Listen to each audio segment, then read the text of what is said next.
El 10º secreto. El poder de la caridad. El joven estaba ahora realmente entusiasmado por lo que había aprendido sobre los secretos de la riqueza abundante. Por primera vez en su vida se creía capaz de procurarse riqueza. Cada día había repetido religiosamente autosugestiones positivas acerca de sí mismo, que le ayudarían a establecer creencias subconscientes, que a su vez servirían para atraer la riqueza y sentirse bien al respecto.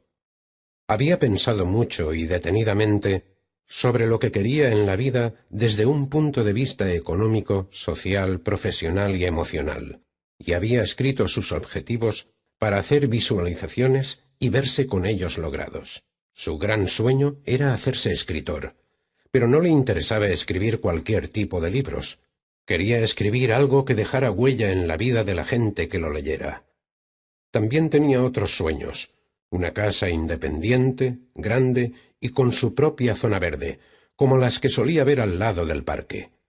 También soñaba con tener dinero suficiente para mantener de forma desahogada a su futura familia. Había elaborado un plan de acción sobre lo que podía hacer para lograr sus objetivos. Se había marcado un presupuesto para reducir gastos. Se puso en contacto con todos sus acreedores y les explicó su situación económica. Si bien no podía pagarles de manera inmediata, les propuso pagarles en cuotas mensuales. El 20% de sus ingresos los destinó al pago de esas deudas. Este acuerdo contó con la aprobación de los acreedores, quienes apreciaron el hecho de que el joven hubiera sido honesto y sincero acerca de su situación en vez de intentar evadir las deudas como otros deudores hacían. También se aseguró de destinar a la inversión el 10% de todo lo que ganaba. Eso supuso tener que reducir sus gastos en ciertos aspectos no esenciales, pero era un precio muy pequeño a pagar por el alivio de saber que estaba saldando sus deudas y acumulando riqueza para el futuro. Había comprendido que si deseaba originar riqueza abundante en su vida, tendría que mantener su integridad en todas sus acciones. Recordó las palabras del señor Brooks: «La vida es como un boomerang, sea lo que arrojes, tarde o temprano volverá a ti». Al ser consciente de que para cualquier cosa que emprendiese necesitaría adquirir un conocimiento especializado del tema, se matriculó en un curso nocturno de escritura creativa y en otro sobre dirección de empresa. Y ahora, después de haber escuchado y hablado con la gran mayoría de las personas de su lista, finalmente tenía fe en que si los secretos de la riqueza abundante habían funcionado para ellos, también funcionarían para él. Sabía que a su debido tiempo podría lograr todo lo que concibiese o en lo que creyese. Solo quedaba una persona en la lista, y el joven estaba obviamente muy excitado ante la perspectiva de conocerlo. Además, sentía mucha curiosidad por averiguar cuál era el último secreto de la riqueza abundante. Geoffrey Lever vivía en una mansión con doble entrada y 4 pisos en la zona más lujosa de la ciudad. Todas las residencias en esas 3 calles consecutivas eran impresionantes mansiones, propiedad de famosos diplomáticos, millonarios y celebridades. En las semanas anteriores, el joven había tenido la oportunidad de visitar fantásticas residencias, pero la del señor Lever las sobrepasaba a todas. Se trataba de una imponente mansión del siglo XVIII. El interior parecía sacado de una de esas elegantes revistas de diseño y decoración. Las cortinas y la tapicería habían sido especialmente fabricadas para la mansión, y los muebles eran verdaderas antigüedades. Un mayordomo le abrió la puerta y lo condujo a una sala de estar. 3 de las 4 paredes de la habitación estaban cubiertas por estanterías de libros, y la restante la componía una inmensa chimenea de mármol con un fuego de leña ya encendido. Encima de la chimenea había uno de los cuadros de pintura al óleo más sobrecogedores pero hermosos que el joven jamás había contemplado. 2 manos de dedos deformes, juntas como en un gesto de oración, alzadas hacia el cielo. En ese momento, la puerta se abrió y entró un anciano de pelo totalmente canoso y ojos azules. Los dos hombres se dieron la mano y realizaron las presentaciones pertinentes antes de sentarse en sendas sillas frente a la chimenea. Vi que estaba admirando el cuadro, dijo el señor Lever, señalando hacia encima de la chimenea. Sí, así es. No soy un entendido en arte, pero hay algo en ese cuadro que... También hay una bella historia detrás de él. Una historia verdadera que tuvo lugar hace 500 años, en un pequeño pueblo cerca de Nuremberg, en Alemania. Vivía allí una familia con 18 hijos. El padre, un hombre llamado Albrecht Dürer, era herrero de profesión y trabajaba más de 18 horas diarias para poder alimentar y vestir a sus hijos. Dos de los niños mostraron tener talento para el arte, y ambos compartían el sueño de convertirse en pintores, pero sabían que su padre no tenía los medios necesarios para mandarlos a la Academia de Bellas Artes de Nuremberg. Así que los chicos hicieron un pacto. Arrojarían una moneda y el que perdiera trabajaría en las minas locales para pagarle al otro los estudios en la Academia de Bellas Artes. Después de los 4 años que le llevaría a un hermano graduarse, el otro tomaría el relevo, y el que había acabado costearía al otro hermano, bien con su trabajo de pintor o, si fuera preciso, trabajando en las minas, para que asistiera a la academia. Arrojaron una moneda y Albrecht Dürer, el más joven, ganó, así que se fue a la academia, mientras que su hermano Albert trabajaba en las minas. El talento de Albrecht fue pronto reconocido, y para cuando se graduó ya cobraba unos honorarios bastante altos por sus obras. Volvió a su pueblo natal y después de celebrarlo con una cena especial, alzó un brindis por su querido hermano Albert, sin cuyo sacrificio el éxito de Albrecht no hubiese sido posible. Finalizó su brindis con las palabras: «Y ahora, Albert, mi querido hermano, te toca a ti. Ahora puedes hacer tu sueño realidad y yo cuidaré de ti». Cuando toda la familia reconoció el gran sacrificio de Albert y brindó por su futuro en la academia, éste empezó a llorar. «No, no, no», repetía. La habitación quedó sumida en el silencio. Albert, secándose las lágrimas, dijo en voz baja, apenas un suspiro: «Es demasiado tarde para mí. No puedo ir a Nuremberg». «Mirad», dijo, levantando sus manos artríticas y deformadas, manos en las que virtualmente cada hueso se había roto en sus 4 años de trabajo en las minas. Coger el vaso para brindar ya me resulta doloroso, así que coger un pincel es imposible. Para mí es demasiado tarde. Albrecht Dürer llegó a ser un artista famoso, y sus obras cuelgan hoy en muchos museos y galerías de todo el mundo, pero nunca olvidó que su éxito solo fue posible gracias al sacrificio de su hermano, y como tributo realizó este cuadro. Ningún otro cuadro abriga tanto dolor, tanto amor y tantas lágrimas. Plasmó hasta el más mínimo detalle de las manos de su hermano, cada cicatriz, cada ampolla. Estas manos reflejan la gratitud y el sentido de culpabilidad del artista. Se alzan al cielo como dando las gracias y pidiendo perdón. Lo colgué aquí porque me sirve de recordatorio de lo que yo considero una de las lecciones más importantes de mi vida. La abundancia casi nunca se logra sin la ayuda de los demás. Si una persona se niega a reconocer este hecho, no importa el dinero que haya amasado, cuantos coches o residencias posea, nunca se sentirá verdaderamente rica hasta que aprenda el 10º y último de los secretos: el poder de la caridad. ¿Caridad? Sí. La caridad es un elemento esencial para la riqueza abundante. Claro que, si solo estás interesado en acumular riquezas para ti y tu familia, puedes arreglártelas sin ser caritativo.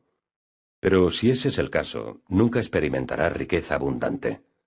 Recuerda que la riqueza no solo se mide por la cantidad de dinero o de posesiones que una persona adquiera, sino que está más bien relacionada con la calidad de vida. ¿Pero cómo está la caridad relacionada con la calidad de vida? ¿Has hecho alguna vez algo por alguien sin motivos ulteriores? ¿Has ayudado a alguien meramente porque podías hacerlo sin más? Puede que se tratase de algo tan simple como ayudar a alguien a cruzar la calle, o darle indicaciones a un desconocido que se haya perdido. El joven asintió. ¿Y cómo te sentiste? ¿Te sentiste a gusto contigo mismo? ¿Satisfecho de que tu actuación sirviera de algo? Sí, claro. ¿Cómo te hubieras sentido si en vez de ayudar, hubieses continuado a lo tuyo e ignorado la situación en la que la otra persona se hallaba? Probablemente me hubiese sentido culpable. Así es. Puedes ver cómo, al practicar la caridad, automáticamente empiezas a sentirte a gusto contigo mismo. Te sientes capaz de contribuir a la sociedad. En consecuencia, en tu subconsciente, te creerás merecedor de recibir más. Puede que le ayude a uno a sentirse a gusto consigo mismo. ¿Pero le ayuda a uno a crear riqueza desde el principio? ¿Has oído hablar sobre el diezmo? Creo que sí. ¿No se trata de que los feligreses de una congregación religiosa le dan parte de sus ingresos a la Iglesia? Sí, eso es. La práctica comenzó en los tiempos bíblicos cuando la gente empezó a dar un porcentaje de lo que ganaba, normalmente un 10%, a aquellos que lo necesitaban. Pero esa práctica no la llevaban a cabo solo los muy ricos, sino todos, excepto los muy pobres o desamparados. Los teólogos se han debatido sobre las posibles razones que dieron lugar al diezmo. Algunos asumen que se trataba de una forma rudimentaria de impuestos. Otros afirman que estaba diseñada para hacer de la sociedad un cuerpo más bondadoso. Pero de lo que muchos no se han percatado es que aquellos que lo practicaban obtenían beneficios mucho mayores que el valor del dinero que donaban. ¿Se refiere usted al hecho de sentirse bien con uno mismo? Sí, pero también porque al darle a otros, de hecho, estamos recibiendo, ya que lo que hacemos siempre vuelve a nosotros. Es como el círculo de la vida o el karma, llámalo como quieras. Hagas lo que hagas, siempre te será devuelto con creces. Puede que no proceda de la misma persona a la que diste, pero volverá de todos modos. Hace muchos años estaba atravesando ciertas dificultades económicas. Trabajaba muchas horas en mi propia empresa, pero no podía levantar cabeza. Un día conocí... A un anciano oriental. ¿Y a quién si no? Fue a través de él que aprendí los secretos de la riqueza abundante, y en especial el poder de la caridad. En aquellos tiempos yo argumenté que no podía permitirme el lujo de ser caritativo, de donar mi dinero. Pero el anciano insistió en que no podía permitirme el lujo de no ser caritativo. Huelga decir que me mostré bastante escéptico al respecto, pero más tarde conocí a alguien que me aseguró que cuando empezó a donar un 10% de sus ingresos, su situación económica comenzó a mejorar. Así que decidí probarlo y, ante mi sorpresa, funcionó. Me sentía mucho mejor conmigo mismo, más motivado, y mis ingresos comenzaron a aumentar. Lo único que te puedo decir es que el poder de la caridad ha tenido un gran impacto en mi vida. Hoy tengo riqueza en abundancia. Poseo esta casa, un chalet en Barbados, una casa en los Alpes, un Rolls Royce de colección, y mis ingresos netos sobrepasan los 20.000 millones. ¿Y de verdad cree que el poder de la caridad le ayudó? Sin lugar a dudas. Por supuesto, no fue lo único. Todos los secretos de la riqueza abundante desempeñaron un papel importante. Pero cuando empecé a compartir lo que tenía, destinando un 10% de mis ingresos a fines caritativos, empecé a sentirme más próspero, y no pasó mucho tiempo antes de que mis ingresos crecieran. Las oportunidades y los contratos empezaron a llover. Podrías decir que se trataba de una mera coincidencia, pero hay otras personas que te pueden contar historias similares. El joven tomó algunas notas sobre lo que el señor Lever estaba diciendo. La riqueza es algo así como un fertilizante. Si lo extiendes un poco, ayuda a que las cosas crezcan. En consecuencia, te devolverá riqueza. Pero si no lo tocas y lo apilas en un montón, empezará a oler de manera desagradable y será un peligroso foco de bacterias. Al donar parte de tu riqueza, al compartirla con otros que necesitan ayuda, el dinero se vuelve una fuente de bendiciones y vuelve a ti con creces. Pero debes tener medios antes de estar en una posición de ayudar a los demás. Muchas personas te darían la razón, pero la vida no funciona de esa manera. Después de todo, ¿crees que es más fácil para la persona que gana 100 millones decidir donar 10 millones que para la persona que gana 10 millones donar uno? Supongo que no. Admitió el joven, mordisqueándose los labios y frunciendo el ceño en actitud pensativa. Si estableces el hábito de destinar un 10% de tus ingresos a ayudar a otros, verás que eso graba en tu subconsciente una sensación de abundancia, y a partir de ese momento, la riqueza empezará a correr por tu vida. Todo esto nos trae de vuelta a este cuadro. añadió el señor Lever, señalando hacia la chimenea. Ninguno de nosotros puede lograr nada por sí solo. No importa lo que seas o de dónde seas. Siempre habrá otras personas que te han ayudado a lograr el éxito y la riqueza. Por eso es importante perpetuar el ciclo de la caridad. Más tarde, aquel mismo día, el joven hizo un pequeño resumen de las notas que había tomado. El 10º secreto de la riqueza abundante. El poder de la caridad. Muy raras veces se logra abundancia de algo sin la ayuda de los demás o sin ayudar a otros. Al ayudar a otros, nos ayudamos a nosotros mismos. Procura destinar el 10% de tus ingresos a ayudar a los más necesitados. Siempre que das algo, se te devuelve con creces. Ayudar a los demás graba en tu subconsciente una sensación de abundancia. Epílogo. Cerró la puerta con suavidad para no despertar a su esposa y a sus hijos que aún dormían. Todavía no había despuntado el alba cuando se dirigió hacia el parque en chándal. Era una costumbre que había mantenido desde que conoció al misterioso anciano. Mientras caminaba, su mente voló hacia aquella mañana en que se conocieron. Habían sucedido tantas cosas en el transcurso de esos 5 años. Era inaudito, verdaderamente difícil de creer, el giro tan drástico que había dado su vida. En un año de conocer al anciano, el joven se las había arreglado para pagar sus deudas y ahorrar un 10% de sus ingresos en vista de invertirlos. 6 meses después, dejó su trabajo y montó una pequeña empresa de publicaciones para editar un boletín destinado a los pequeños empresarios y profesionales que trabajaban desde casa. Esa idea la desarrolló inicialmente al decidir crear su propia empresa y descubrir que existía muy poca información, apoyo y orientación disponible para el creciente número de personas que deseaban trabajar desde su hogar. Tuvo que aprender sobre tecnología informática, asuntos legales y fiscales y toda una gama de servicios que un profesional que montase un negocio en su casa precisaba conocer. El boletín fue todo un éxito, y a los 18 meses ya había acabado su primer libro, al que le siguieron otros 6 en el transcurso de 3 años. De ellos, 5 se convirtieron en bestsellers mundiales. En aquella época, conoció y se enamoró de una mujer maravillosa con la que se casó, y ahora tenía 2 niños a los que adoraba. Su familia era, como solía decirle a la gente, el verdadero tesoro de su vida. Todo lo demás ocupaba un segundo plano. Se consideraría a sí mismo un hombre rico sin todo el dinero, sin la casa y todas las otras posesiones de las que ahora gozaba. Después de todo, solía decir, ¿qué precio puedes ponerle al amor, el gozo y la felicidad que mi familia me aporta? La gente le preguntaba de vez en cuando cómo se las había arreglado para que todo le saliese tan bien. Aquellos que lo conocían desde la época en que luchaba por sobrevivir estaban especialmente interesados. ¿Fue un golpe de suerte? ¿Le tocó la lotería?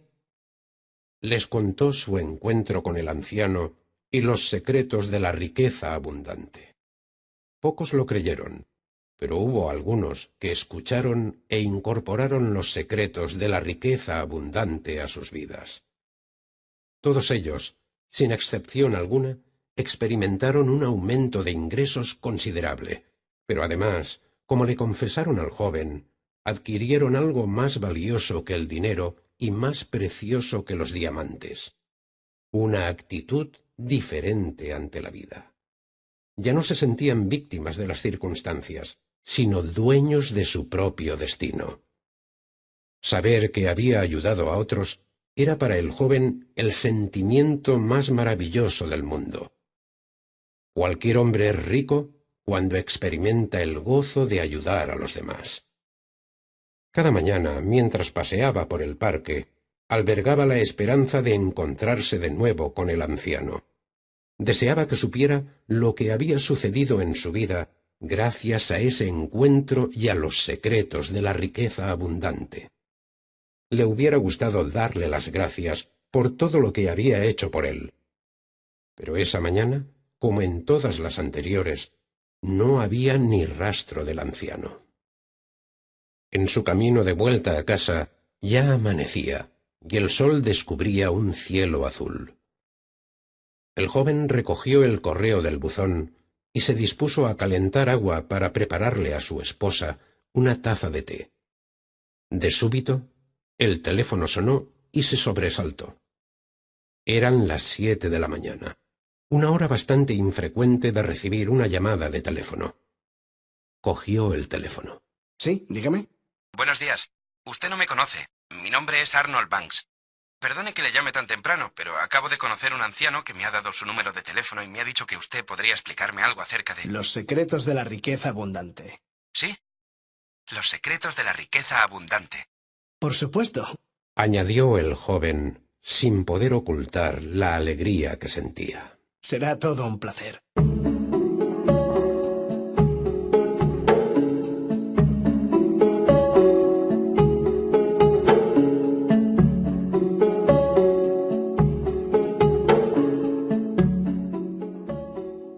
Gastos. Se puso en contacto con todos sus acreedores y les explicó su situación económica. Si bien no podía pagarles de manera inmediata, les propuso pagarles en cuotas mensuales. El 20% de sus ingresos los destinó al pago de esas deudas. Este acuerdo contó con la aprobación de los acreedores, quienes apreciaron el hecho de que el joven hubiera sido honesto y sincero acerca de su situación en vez de intentar evadir las deudas como otros deudores hacían. También se aseguró de destinar a la inversión el 10% de todo lo que ganaba. Eso supuso tener que reducir sus gastos en de escritura creativa y en otro sobre dirección de empresa. Y ahora, después de haber escuchado y hablado con la gran mayoría de las personas de su lista, finalmente tenía fe en que si los secretos de la riqueza abundante habían funcionado para ellos, también funcionarían para él. Sabía que a su debido tiempo podría lograr todo lo que concibiese o en lo que creyese. Solo quedaba una persona en la lista, y el joven estaba obviamente muy excitado ante la perspectiva de conocerlo. Además, sentía mucha curiosidad por averiguar cuál era el último secreto de la riqueza abundante. Jeffrey, el 10º secreto. El poder de la caridad. El joven estaba ahora realmente entusiasmado por lo que había aprendido sobre los secretos de la riqueza abundante. Por primera vez en su vida se creía capaz de procurarse riqueza.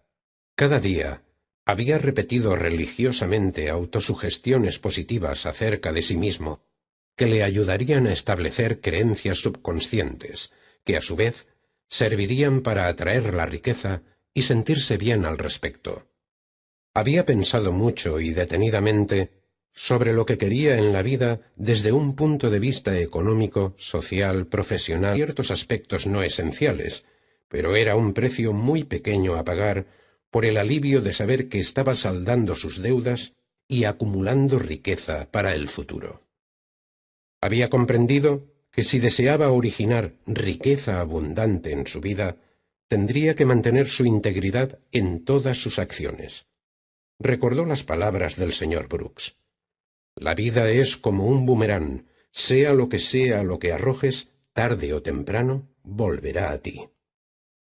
Al ser consciente de que para cualquier cosa que emprendiese necesitaría adquirir un conocimiento especializado del tema, se matriculó en un curso nocturno y emocional, y había escrito sus objetivos para hacer visualizaciones y verse con ellos logrados. Su gran sueño era hacerse escritor, pero no le interesaba escribir cualquier tipo de libros. Quería escribir algo que dejara huella en la vida de la gente que lo leyera. También tenía otros sueños: una casa independiente, grande y con su propia zona verde, como las que solía ver al lado del parque. También soñaba con tener dinero suficiente para mantener de forma desahogada a su futura familia. Había elaborado un plan de acción sobre lo que podía hacer para lograr sus objetivos. Se había marcado un presupuesto para reducir